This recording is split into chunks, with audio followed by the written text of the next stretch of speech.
Puffin Man is a story. Thanks, Elizabeth Grant sent this to me, and it was this guy who was a young biologist. He lived in Maine, and he said, "What the hell happened to all our puffins? Puffins hadn't been in Maine for over a century." Okay, and he was like, "How do we get puffins back to Maine?"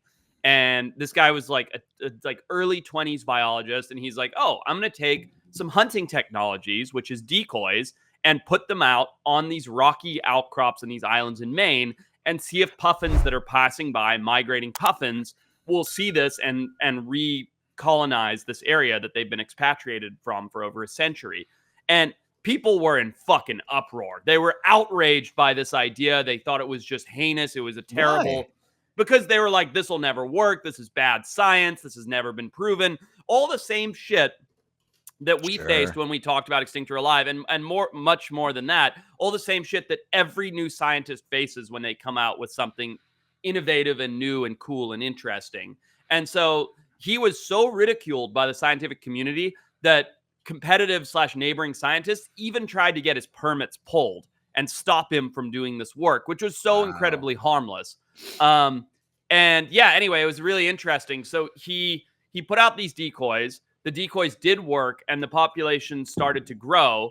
And I forget what he did, but he went and got some baby puffins from, I think, Newfoundland, and put them on these rocks as well, and then put up a bunch of mirrors and decoys. So instead of feeling like there was 4 little baby puffins there were mirrors showing other puffins. The puffins got hand raised on this rock. There were a bunch of decoys put out.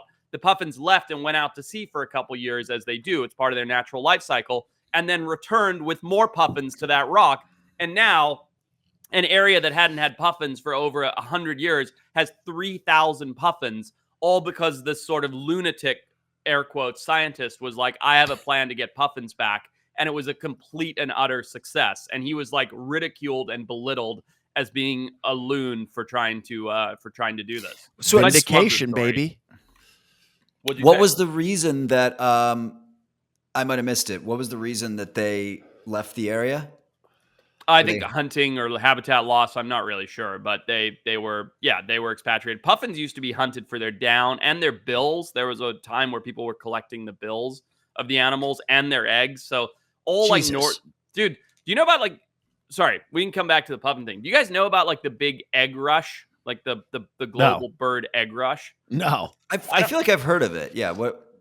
I don't know if there's any. If Edwin or Peter, you can pull this up, but there was this huge thing for a while that was like the egg rush, where eggs were treated as currency, and the more rare, and of course this was like Northern Europeans, etc., the more rare and beautiful a bird's egg, the higher its value was. So if you had a great auk egg or a crested pigeon egg or whatever, it was worth like 1,000 British pounds, you know? And if you just had a chicken egg, it was worth nothing.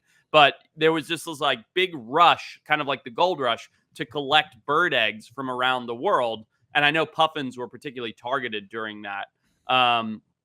So this egg rush took place throughout the world, where wealthy European collectors would try and get crazy eggs to trade and as value as currency. And it was fascinating. Wow. Weird. It's like the tulip bulb thing. Yeah, exactly. Throughout human history, we've always just placed random monetary value on like natural things of beauty to create a currency for them. It's so bizarre.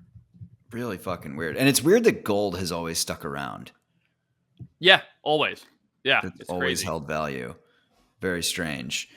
So the puffin thing, is it? Here's a dumb question. Does it matter? It matters to the state of Maine. You know, They have puffins back. Puffin tourism's a big thing. A lot of people go to Newfoundland, Iceland, some of these nations just to see puffins because they're such cute, beautiful, adorable social birds.